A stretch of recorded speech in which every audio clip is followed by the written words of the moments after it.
Depois, Tiago e João, filhos de Zebedeu, chegaram perto de Jesus e disseram: Mestre, queremos lhe pedir um favor. O que vocês querem que eu faça para vocês? Perguntou Jesus. Eles responderam: Quando o Senhor sentar-se no trono do seu reino glorioso, deixe que um de nós se sente à sua direita e o outro à sua esquerda. Jesus respondeu: Vocês não sabem o que estão pedindo. Por acaso vocês podem beber o cálice que eu vou beber e podem ser batizados como eu vou ser batizado? Eles disseram: Podemos. Então Jesus disse: De fato, vocês beberão o cálice que eu vou beber e receberão o batismo como que vou ser batizado. Mas eu não tenho o direito de escolher quem vai sentar à minha direita e à minha esquerda, pois foi Deus quem preparou esses lugares e Ele o dará a quem quiser. Quando os outros 10 discípulos ouviram isso, começaram a ficar zangados com Tiago e João. Então Jesus chamou todos para perto de si e disse: Como vocês sabem, os governadores dos povos pagãos têm autoridade sobre eles e mandam neles. Mas entre vocês não pode ser assim. Pelo contrário, quem quiser ser importante, que sirva os outros. E quem quiser ser o primeiro, que seja o escravo de todos. Porque até o Filho do Homem não veio para ser servido, mas para servir e dar a sua vida para salvar muita gente. Amém. Podeis sentar.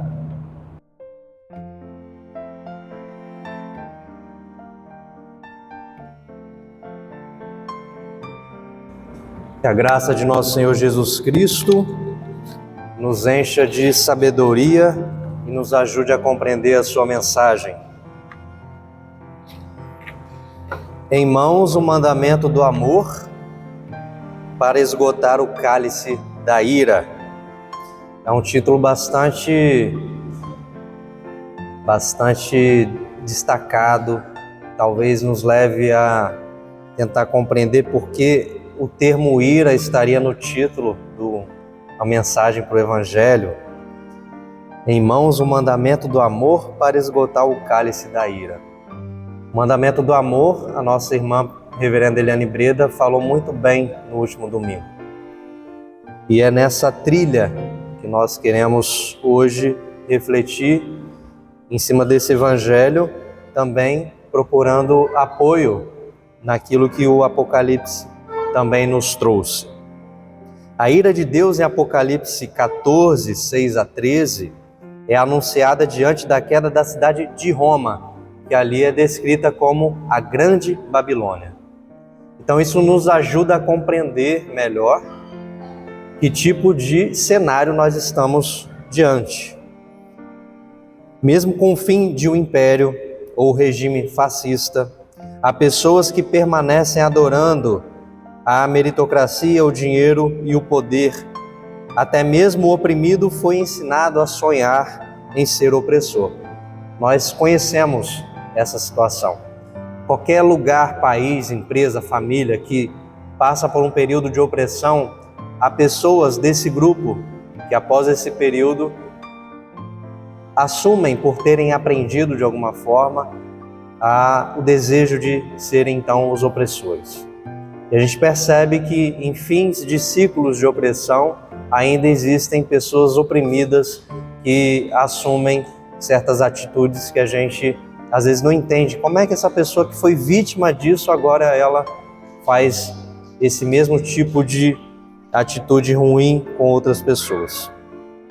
Por isso o texto apocalíptico diz que essas pessoas opressoras beberão o vinho de Deus, o vinho da sua ira, que ele derramou puro na taça do seu furor. E quando a gente fala sobre a ira de Deus, a gente se reporta ao Antigo Testamento automaticamente, que é onde mais se percebe essa expressão de ira. Expressão que é colocada a respeito de Deus. Não necessariamente Deus tenha ficado irado, mas essa expressão é colocada pelos povos nas situações que eles viviam. Essa ira é facilmente encontrada no Antigo Testamento, inclusive como ira de Deus. Exemplo, Jeremias 25, 15 a 29. Uma narrativa que vai falar sobre uma situação de conflito ou de abandono de Deus, onde Deus fica irado porque as pessoas o abandonam. Mas não devemos nos enganar. Os profetas falam da ira de Deus como um jogo de espelho. Como num jogo de espelho, em que a ira é reflexo de quem vê a si mesmo. Então, sempre que a gente vê atribuições ruins a Deus, como um Deus vingativo, um Deus irado, um Deus que quer massacrar as pessoas, normalmente isso é reflexo de pessoas que estão sendo iradas, que estão sendo vingativas, povos que estão em guerra, e isso se atribui a Deus. Normalmente é um reflexo. Um Deus irado só é descrito em meio a pessoas ou povos cheios de ódio, em guerra, procurando vingança e poder. Então, onde há desumanidade, nós vamos encontrar essa expressão de um Deus irado. Nós percebemos um Deus irado no batismo de Jesus? Não percebemos, porque ali existe toda a esperança de paz. Nós percebemos um Deus irado na Eucaristia, quando Jesus convida para que todas as pessoas possam participar do reino de Deus. Não existe. Onde há esperança e paz, não existe um Deus irado. Só onde há conflitos, guerras, vingança, a gente percebe então um Deus irado. Quando somos convidadas a abrir mão de algo que consideramos valioso, não percebemos o valor e a oportunidade presentes nessa atitude. Cada um de nós tem coisas ou atitudes, valores, pode ser financeiro, pode ser valores ligados à espiritualidade que a gente não abre mão ou tende a não abrir mão. Mas quando a gente pode abrir mão ou quando a gente procura abrir mão, surge aí uma oportunidade de surgirem novos valores. No tempo em que vivemos, também no tempo de Jesus, muitas forças em jogo partilham da ira e do ódio. E a gente vai perceber isso no Evangelho, nós vamos perceber isso no Antigo Testamento e nós percebemos hoje na nossa realidade. Pessoas que partilham do ódio e da ira. Podemos dar o nome dessa realidade de polaridade ou polarização.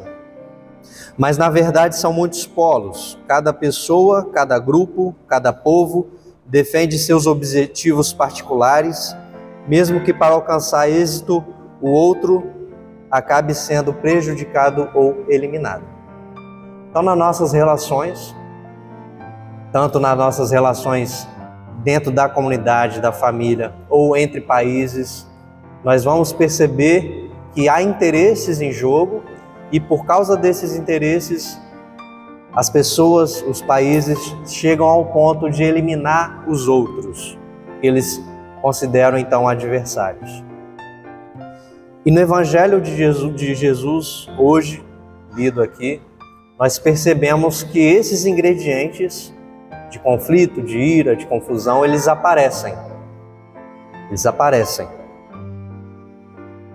Nem a ordem internacional baseada em regras defendida pelo Ocidente, isto é, regras mutáveis ao sabor dos Estados Unidos e seus vassalos, como os países europeus, nem a bonita proposta de um mundo multipolar encabeçado pela Rússia junto ao ganha-ganha proposto pela China e seus parceiros poderão esgotar o cálice da ira de Deus. E aqui a gente começa a entender por que essa ira está presente aí, o que é essa ira de Deus. Não há proposta dos humanos, capitalismo, socialismo, o que quer que seja, não há proposta, por melhor que seja, que esgote o cálice da ira de Deus. É como a guerra que foi substituída pelo esporte, fundamentalmente as Olimpíadas. Vocês sabem que as Olimpíadas surgem como uma forma de acabar com o massacre, com o sangue derramado pelas guerras. A ideia de que as pessoas pudessem disputar de uma forma mais saudável. Então nascem as Olimpíadas. Então o esporte ele é uma forma de substituir guerras. Os conflitos e violência podem ser amenizados, sim. Mas no futebol brasileiro, e a gente está vivendo isso, as bets, as apostas online, esse modelo virtual que faz o pobre sonhar em ser rico, nessa realidade a ira das pessoas continua só aumentando. Então no ambiente do esporte, que tinha a ideia de amenizar as guerras, continua produzindo aquilo que a gente vê nas guerras: mortes, suicídio, famílias se desfazendo. Então isso nos mostra a dimensão de que o cálice da ira de Deus continua cheio. Quando cai um império, sobra sua alma. Assim os impérios se sucedem, ensinando ao mundo ao seu redor a odiar.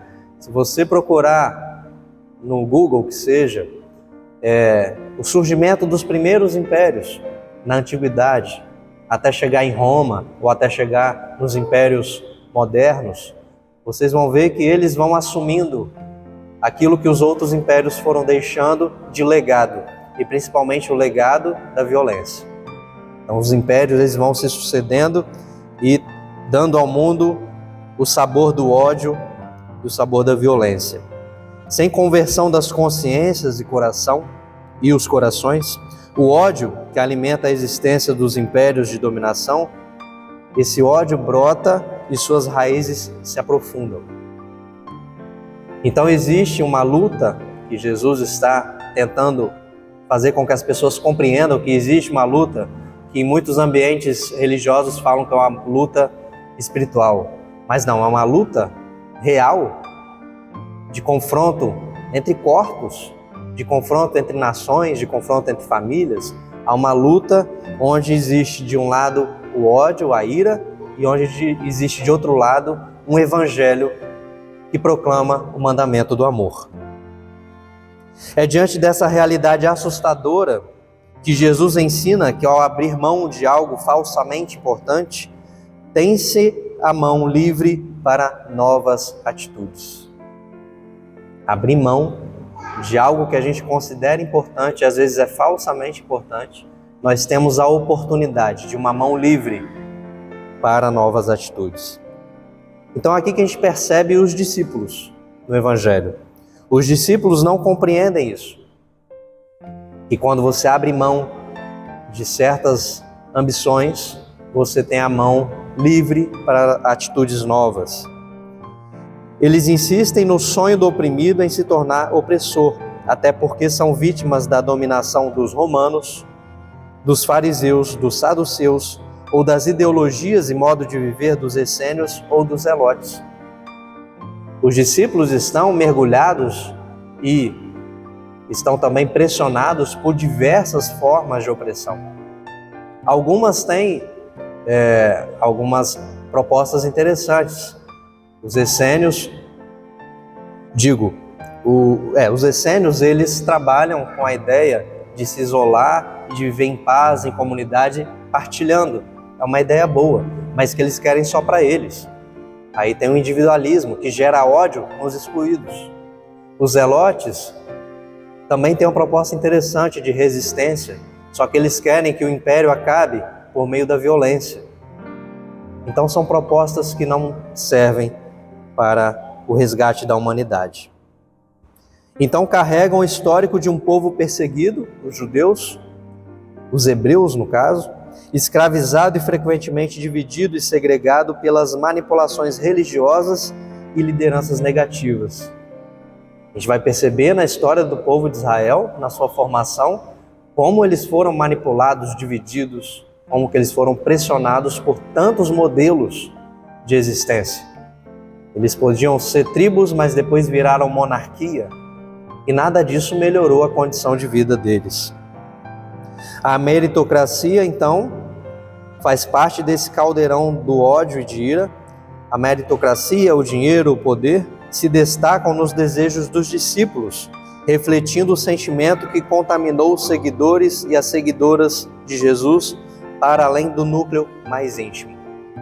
Então no Evangelho a gente vê os discípulos pedindo a Jesus: quando você for entronizado, coloque um à direita e outro à esquerda. E isso gera também uma inveja, um ódio, uma ira nos outros discípulos. Por que eles fazem esse pedido? O que está por trás desse pedido? O que influencia eles fazerem esse pedido mesmo caminhando com Jesus, que fala de um reino onde as pessoas vão ter liberdade? Eles só podem fazer esse pedido porque eles estão imersos numa sociedade que, como eu disse antes, tem romanos, fariseus, saduceus, zelotes, muitas opções de como refundar uma sociedade. Então eles estão vivendo essa confusão. E é interessante notar que quanto mais Jesus se aproxima da sua morte, e é uma morte que não é natural, é uma morte produzida por um sistema de morte, quanto mais ele se aproxima dessa morte, mais ainda os efeitos da embriaguez pelo cálice da ira vão se manifestando na confusão das disputas. E aí o cálice agora faz muito sentido. Esse cálice da ira de Deus não é a ira de Deus, é a ira dos seres humanos que vão enchendo. Esse cálice é o corpo humano. Esse cálice são as comunidades, esse cálice são as nações, as sociedades, estão cheios de ira. E à medida que Jesus vai se aproximando da sua morte, por causa dessa ira, mais esse cálice está cheio. Então essa relação do cálice de Deus, da ira de Deus, reflete igualmente a quantidade de ira também que se encheu no cálice da humanidade. A humanidade é um cálice cheio de ira. E isso precisa ser esgotado. E como se esgota o cálice da ira de Deus ou o cálice da ira da humanidade? E aí que vem Jesus. O seu destino, o destino do Cristo, é esgotar o cálice da ira de Deus. Isto é, esgotar o cálice da ira da humanidade. Seus discípulos têm demonstrado confusão e dificuldade de compreender seus ensinos, principalmente quando Jesus fala de forma radicalmente profunda sobre o que é preciso fazer para segui-lo. E aí o rico perguntou para Jesus o que ele precisava fazer, né? O que eu preciso fazer? Eu já sigo as leis, eu já faço tudo bonitinho, o que eu preciso fazer? E Jesus fala para vender tudo, partilhar com desconhecidos e miseráveis e segui-los. E o que acontece com esse rico? Ele se enche de ira. No texto diz tristeza, pode ser desapontamento, mas no fundo isso vai gerar ira. Porque se um pobre viu ele negando isso a Jesus, esse pedido, depois dele ter se despido, falado, eu fiz tudo, só falta mais uma coisa, e ele nega isso diante de um pobre, o que gera num pobre um rico negar, partilhar o que ele tem? Ira. Então nós estamos diante disso. O que está em jogo é a ira, o ódio e como eliminar esse mal. Então nós chegamos na nossa conclusão. O destino do Messias é esgotar o cálice da ira. Jesus insiste numa compreensão que tem sido difícil para nós em todos os tempos. A comunidade cristã deve ser regida por princípios opostos aos do mundo. Não se opor ao mundo, mas princípios opostos ao do mundo, ao dos governantes desse mundo, das sociedades que se encheram de ira. Para todo cristão, toda cristã, a ambição é substituída pelo serviço coletivo e solidário de uns pelos outros. Assim se esgota a ira e nos enchemos de amor. O que aconteceu hoje aqui na igreja de manhã, eu não estava, mas eu tenho certeza que é uma forma de esvaziar a ira. Quando as pessoas abrem mão de coisas que elas consideram importantes e vêm servir para que as crianças possam ser recebidas por Jesus. Quando a gente abre mão das nossas nossos grandes valores que a gente acha que são importantes, quando a gente abre mão de um espaço que é para os adultos, para que as crianças tenham vez, isso é esvaziar a ira. Eu duvido que alguém conseguiria trabalhar hoje aqui de manhã com ira. E mesmo que se viesse com ira, certamente se esvaziaria dessa ira. Porque o que as pessoas fazem com amor, pelo mandamento do amor, inevitavelmente esvazia a ira de qualquer pessoa. Então, onde encontramos esses princípios? No batismo, imersão contínua e profunda na conversão de consciência e coração. E na Eucaristia, participação total na vida, morte e ressurreição de Jesus. Mas o batismo que Jesus recebe não é apenas uma conversão de consciência e coração. O batismo que Jesus recebe não é o batismo pacífico que nós temos na nossa igreja, graças a Ele. Que é bonito, que a gente tira foto, que a gente joga uma aguinha na cabeça da criança ou de um adulto. Não é esse batismo. Ele toma para si os pecados do mundo, significa, para nós, assumir no mundo e com o mundo tudo que o pecado, assumir com o mundo todo que o pecado é coletivo. Nós temos a capacidade, a compreensão de assumir que o pecado é coletivo? Ou a gente sempre para fazer a nossa confissão individual, achando que, bem, assim como aquele rico, eu cumpri com todos os mandamentos, não falta mais nada. Então o pecado coletivo é porque falta a gente assumir os erros coletivos.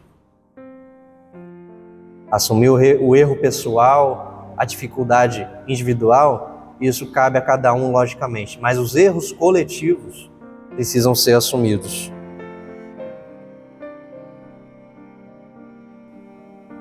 Portanto, deve haver uma conversão coletiva de consciência. Como? Servindo a todos para se destacar como uma pessoa mais importante. Essa disputa, e aqui a palavra disputa ganha uma nova significação, ganha um novo ambiente. Essa disputa só é possível tendo em mãos o mandamento do amor. É o resultado dessa disputa, o amor. Então, ao invés de uma disputa onde você quer eliminar o outro, onde você quer jogar sua ira em cima do outro, uma disputa onde o amor prevaleça, onde o amor seja o motor dessa disputa. É uma receita de como corromper o mal e frustrar o ódio. Eu nem vou citar o livro do Felipe Neto, que fala de uma forma como você dominar o ódio e enfrentar o ódio, que é uma boa leitura. Mas eu falo de algo maior do que o Felipe Neto diz, que é o mandamento do amor. O mandamento do amor. Então essa receita, ela nos dá uma oportunidade de novas atitudes. No entanto, para se esgotar a ira, o sistema de morte que há entre nós, é preciso superar o serviço comunitário. Às vezes a gente acha que o que a gente faz aqui comunitariamente é o bastante, mas é preciso superar o serviço comunitário. Cada pessoa deve estar disposta a dar a sua vida para o resgate de muitas vidas. Quando as pessoas disputam servir os outros, todos são servidos na comunidade. Mas quando todas as pessoas compreendem que suas vidas são de Deus e estiverem dispostas a abrir mão dessa vida para o resgate de muitas vidas, teremos salvação total. Só quando toda a humanidade quiser dar sua vida, toda a humanidade terá vida. Porque é o exemplo de como funciona a comunidade. A nossa comunidade só terá totalmente e plenamente a graça de Deus, vivendo a experiência da graça, quando todos estiverem dando o seu serviço. E essa experiência comunitária deve ir para a sociedade e para o mundo. A vida é valiosa. Para Jesus, o sentido valioso da vida está na mão está na não dominação da vida de ninguém. Para Jesus, o sentido valioso da vida está na não dominação da vida de ninguém. Quando nenhuma vida estiver sendo dominada, escravizada, Jesus terá esgotado o cálice da ira. E aí, quem está disposto ou disposto a entrar na disputa mais saudável entre os consagrados?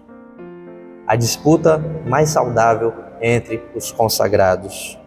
Quem quiser o trono, que dê a sua vida pelo resgate de muitas pessoas.